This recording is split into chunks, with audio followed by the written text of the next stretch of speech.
Praise the Lord. ஆண்டவராய் இயேசு கிறிஸ்துவின் என் நாமத்தினாலே அன்பின் வாழ்த்துதல். அன்பு பிள்ளைகளே, எப்படி சுகமாக இருக்கிறீங்களா? கர்த்தருடைய கிருபையினாலே கடந்த 5 மாதங்கள் முழுவதிலும் தெய்வம் நம்மோடு கூட இருந்து நம்மை நடத்தின பாதைகளை நாங்கள் நினைக்கிற பொழுதெல்லாம் நம்மளுக்கு ஒரு நன்றி உள்ள உணர்வு, நம்மை அறியாமலே ஒரு நன்றி வெள்ளம் பெருக்கெடுத்து பாய்கிறதல்லவா? ஏன் தெரியுமா? நம் எத்தனையோ கண்ணீரின் வழிகள், எத்தனையோ தவிப்புகள், ஏக்கங்கள், போராட்டங்கள், தேவைகள் நடுவில் நாம் சிக்கி தவித்த பொழுதெல்லாம் நம்முடைய ஆண்டவர் நம்மோடு கூட இருந்து நடத்தின செயல்களை நினைத்தால் நாம் எப்படி அவருக்கு நன்றி சொல்லாமல் இருக்க முடியும்? 5 மாதங்களும் நம்மை கண்ணின் மணி போல பாதுகாத்தார் அல்லவா? நம்மை பார்த்து கொண்டார் அல்லவா?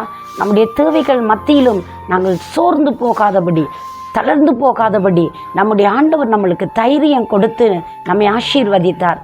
அதனாலே நாங்கள் தீயையும் தண்ணீரையும் கடந்து வந்தது போல பல அனுபவங்களை கடந்து வரத்தக்கதாய் நம்முடைய ஆண்டவர் நமக்கு உதவி செய்கிறார். அதிலே பல பாடங்கள், படிப்பினைகளை நீங்களும் கற்றுக்கொண்டிருக்கிறோம். இந்த நல்ல நாளில் ஆண்டவருடைய சமூகத்தில் நிற்கிற உங்களுக்கு தேவன் ஒரு தைரியத்தை கொடுத்து வருகிற 6வது மாதம் 1ஆம் தேதியிலே தேவனுடைய அழகான ஒரு வாக்குத்தத்தத்தை கொடுத்து அந்த மாதம் முழுவதும் மட்டுமன்றி ஜீவனுள்ள காலமெல்லாம் அவருடைய திருவசனத்தின் மூலமாய் நம்மளுக்கு ஆசீர்வாதத்தை கொடுத்து நம்மை நடத்த போகிறார். எதை குறித்து பயத்தோடு இருக்கிறீங்க? எதை குறித்து திகிலோடு இருக்கிறீங்க? இந்த 6வது மாதத்தை நான் எப்படி நடத்தி செல்ல வேண்டும்? பல யோசனைகளும் தேவைகளும் பிரச்சனைகளும் சூழ்ந்திருக்கிற அந்த நேரத்தில் என் தேவன் என்னோடு என்ன பேச போகிறார் என்று சொல்லி எதிர்பார்த்து ஆவலாய் காத்து நிற்கிறீங்களா? இந்த நாளிலும் ஆண்டவர் அருமையான ஒரு வாக்குத்தத்தத்துக்கு ஊடாக இந்த 6வது மாதம் 1ஆம் தேதியிலே உங்களோடு அவர் பேச போகிறார். அவருடைய சத்தத்தை நாம் கேட்போமா? தேவனுடைய வசனத்துக்கு நேராக நம்முடைய சிந்தனைகள், நினைவுகள், உணர்வுகளை நாம் சாய்த்து கொள்ளலாமா? நாங்கள் வாசிக்கலாம். எரேமியாவின் தீர்க்க தரிசன புஸ்தகம் 29வது அதிகாரம் 11வது வசனம் இப்படி சொல்லுகிறது: நீங்கள் எதிர்பார்த்திருக்கும் முடிவை உங்களுக்கு கொடுக்கும்படிக்கு நான் உங்கள் பேரில் நினைத்திருக்கிற நினைவுகளை அறிவேன் என்று கர்த்தர் சொல்லுகிறார். அவைகள் தீமைக்கல்ல, சமாதானத்துக்கு ஏதுவான நினைவுகளே என்று சொல்லப்படுகிறது. அவைகள் தீமைக்கல்ல, சமாதானத்துக்கு ஏதுவானவைகளே என்று சொல்லப்படுகிறது. அன்பு கர்த்தருடைய பிள்ளைகளே, தேவன் உங்களை இங்கே கண்ணோக்கி பார்த்திருக்கிறார். நீங்கள் எதிர்பார்த்திருக்கும் முடிவை உங்களுக்கு கொடுக்கும்படி அவர் உங்கள் பேரில் நினைவாயிருக்கிறார். உங்களை நினைக்கிற ஒரு ஆண்டவர் உங்களோடு கூட இருக்கிறார். அங்கே பாருங்களேன், சங்கீதக்காரன் இப்படியாக சொல்லுகிறான்: கர்த்தர் நம்மை நினைத்திருக்கிறார், அவர் நம்மை ஆசீர்வதிப்பார் என்று சொல்லப்படுகிறது. இன்றைக்கு அநேக நினைவுகள் இருக்கிறது. அநேகரை குறித்து நினைத்திருக்கிறார்கள். பெற்றாரை குறித்து பிள்ளைகளுக்கு ஒரு நினைவு இருக்கிறது. இங்கே பிள்ளைகளுக்கு பெற்றாரை குறித்தும், பெற்றாருக்கு பிள்ளைகளை குறித்தும் பலவிதமான நினைவுகளும் எண்ணங்களும் இருக்கிற பொழுது படைத்த கடவுள் சொல்கிறார், உங்கள் பேரில் எனக்கு ஒரு நினைவு இருக்கிறது. நீங்கள் எதிர்பார்த்து கொண்டிருக்கிற ஒரு முடிவுக்காக நீங்கள் காத்து கொண்டிருக்கலாம். அந்த முடிவுகள், அந்த எதிர்பார்ப்புகள் நடுவிலே நான் சமாதானத்துக்கு ஏதுவான நினைவுகளுடைய தெய்வம் உங்களுக்கு ஒரு நல்ல முடிவை தரப்போகிறேன் என்று ஆண்டவருடைய வார்த்தை நம்மளை உற்சாகப்படுத்துகிறது. பாருங்கள், நாங்கள் எத்தனை தடவை நாங்கள் ஏதோ ஒரு காரியத்துக்காய் எதிர்பார்த்து அந்த எதிர்பார்ப்புகள் கிடைக்காததன் பட்சத்திலே நாம் அதைரியம் அடைந்து போயிருக்கிறோம், நாம் சோர்ந்து போயிருக்கிறோம், நாங்கள் பலவீனம் அடைந்திருக்கிறோம், நாங்கள் குழப்பம் அடைந்திருக்கிறோம். ஆனால் நம்மை எப்போவுமே கைவிடாத நம்முடைய ஆண்டவர், அவர் நம்மளுக்கு நல்லவராய் இருந்திருக்கிறார். பிரியமான பிள்ளைகளே, இன்றைக்கு எப்படி சந்தோஷமாக இருங்களேன். தேவன் உங்களுடைய நினைவுகளை அறிந்திருக்கிறார். உங்களை அவர் அங்கே நினைத்தது எப்படி தெரியுமா? மேலான ரீதியாக மகிமையாய் நினைத்திருக்கிறார். உங்களை குறித்த நினைவு சமாதானத்துக்கு ஏதுவானவைகளாய் இருக்கிறது. உங்களை குறித்த எண்ணம், அவருடைய நினைவு எப்படி தெரியுமா? அந்த முடிவிலே ஒரு வெற்றி வர வேண்டும் என்று அவருடைய நினைவாக இருக்கிறது. மனிதன் எதை நினைத்தாலும் அவருடைய எண்ணங்களை பார்க்கிலும் இறைவனுடைய எண்ணம் நிறைவேறும் என்பதுதான் அது மகிமையான ஒரு உண்மையாக இருக்கிறது. ஏன் தெரியுமா? இந்த வானத்தையும் பூமியை படைத்த கடவுள் உங்களை குறித்து நினைவாயிருக்கிறார். இந்த அகிலத்தையும் ஆளுகை செய்கிற அண்ட சராசரங்களை உண்டாக்கின தெய்வம் உங்கள் பேரிலே நினைவாயிருக்கிறார். எவ்வளவு மகிழ்ச்சி தெரியுமா? நாம் வேறு எதை குறித்து கலங்க வேணும்? நம்முடைய தேவையை குறித்து கலக்கமா? நம்முடைய வாழ்க்கையில் வர போராட்டத்தை குறித்து கலக்கமா? இல்லை ஒன்றுமே இல்லை என்றதை குறித்து போராட்டமா? நீங்கள் ஏதோ ஒன்றை இன்றைக்கு எதிர்பார்த்திருக்கிற ஒரு நல்ல செய்திக்காய் நீங்கள் காத்திருக்கிறீங்களா? என்னுடைய படிப்பில் என்ன ரிசல்ட்ஸ் வரப்போகுது, என்னுடைய வேலைக்கு நான் அப்ளிகேஷன் கொடுத்துட்டு எதிர்பார்த்துருக்கிறேன், என்ன முடிவு வரப்போகிறது.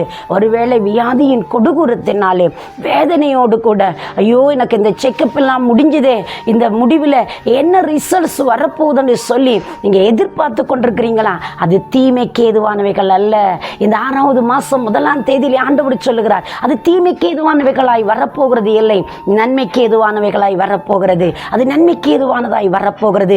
தேவன் உங்களுக்கு ஒரு நன்மை செய்து உங்களை கனம் பண்ணி உற்சாகப்படுத்த போகிறார். இந்த பாருங்க, இந்த பகுதியை தேவன் தம்முடைய மக்களுக்கு பேசுகிற பொழுது இஸ்ரவேல் மக்கள் மிகவும் அங்கே ஒரு கடினமான சூழ்நிலைக்கு அவர்கள் அங்கே போக வேண்டிய ஒரு நிலைக்குள்ளே தள்ளப்படுகிறார்கள்.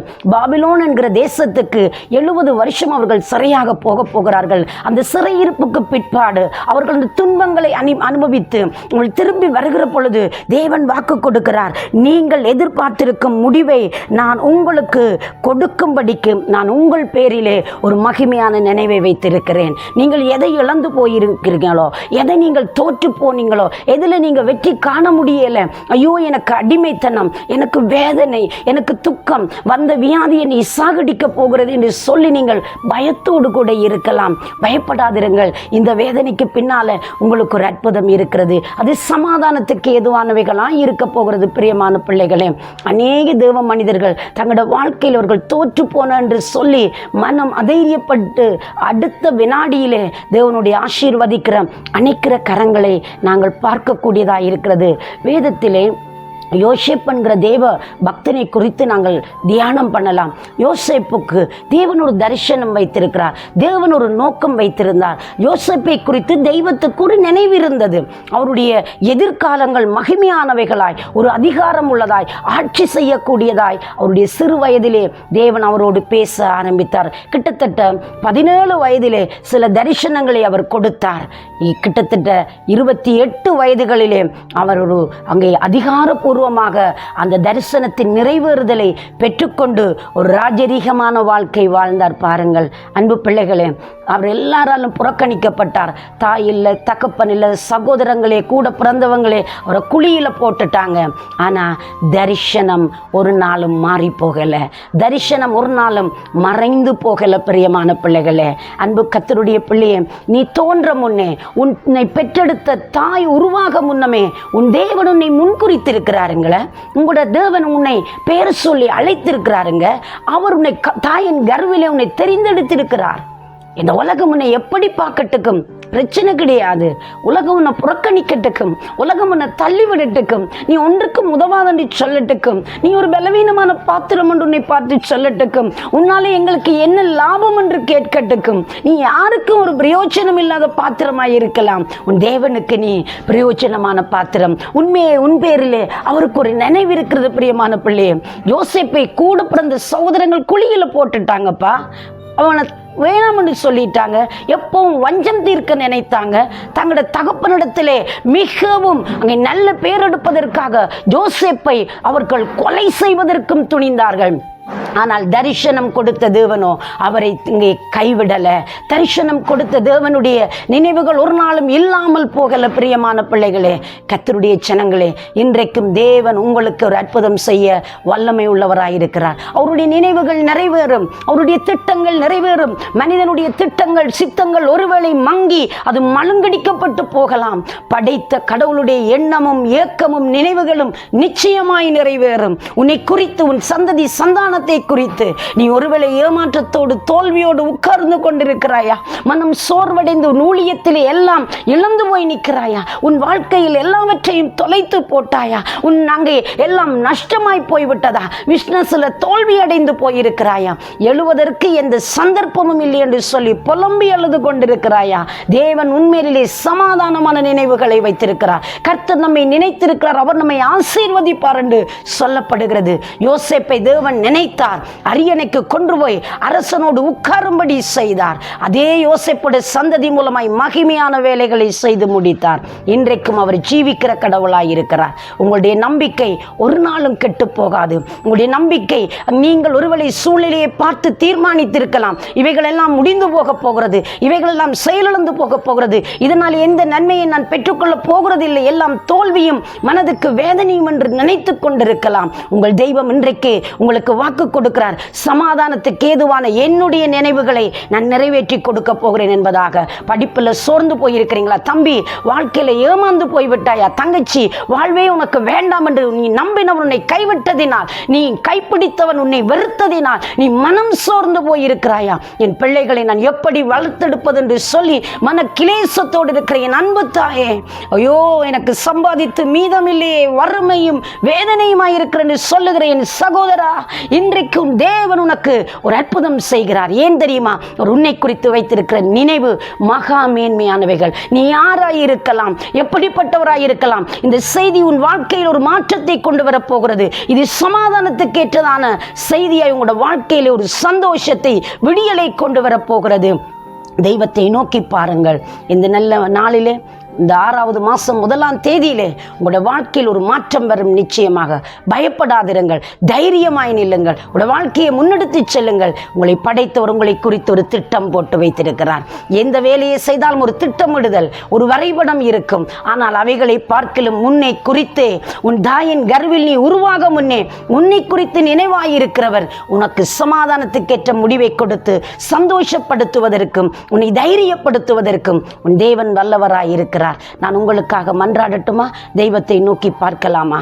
சர்வ வல்லமை உள்ள தேவனே, இயேசுவின் நாமத்தினாலே 6வது மாதம் 1ஆம் தேதியிலே ஆண்டவரே உம்முடைய சமூகத்தில் வந்து என் தெய்வம் என்னோடு என்ன பேச போகிறார், என்னுடைய இந்த பிரச்சனைக்கு, என்னுடைய இந்த வியாதிக்கு, என்னுடைய இந்த தோல்விக்கு என்ன வார்த்தை உண்டு என்று சொல்லி இந்த இடத்தின் வசனத்தை பார்த்து கேட்டுக்கொண்டிருக்கிற பிள்ளைகளுக்கு இயேசுவின் நாமத்தில் ஒரு அற்புதம் நடப்பதாக. தீய இருளின் ஆதிக்கங்களினால் வாதிக்கப்பட்டு கொண்டிருக்கிற பிள்ளைகளுக்குள் தெய்வீக மகிமை கடந்து போய் ஒரு அற்புதம் நடப்பதாக ஜெபிக்கிறோம். தோல்விகள் ஜெயமாய் மாறட்டுக்கும், ஏக்கங்கள் கனவுகள் ஆண்டவரை நிறைவேறத்தக்கதாய் ஒரு அற்புதம் செய்யும்படி நாங்கள் ஜெபிக்கிறோம். உங்களுடைய பிள்ளைகளை ஆசீர்வதித்து இந்த மாதம் முழுவதிலும் ஜீவனுள்ள வரைக்கும் உம்முடைய பிள்ளைகளை தொடர்ந்து நீங்க தாங்கி நடத்தும்படி உம்முடைய திருக்கரங்களுக்கு நேராக முழுவதும் ஒப்பு கொடுத்து இயேசு கிறிஸ்துவின் வல்லமுள்ள நாமத்தில் ஆசீர்வதித்து ஜெபிக்கிறேன் ஜீவனுள்ள நல்ல பிதாவே. ஆமேன், ஆமேன். தேவன் தாமே உங்களை நிறைவாய் ஆசீர்வதிப்பாராக. God bless you.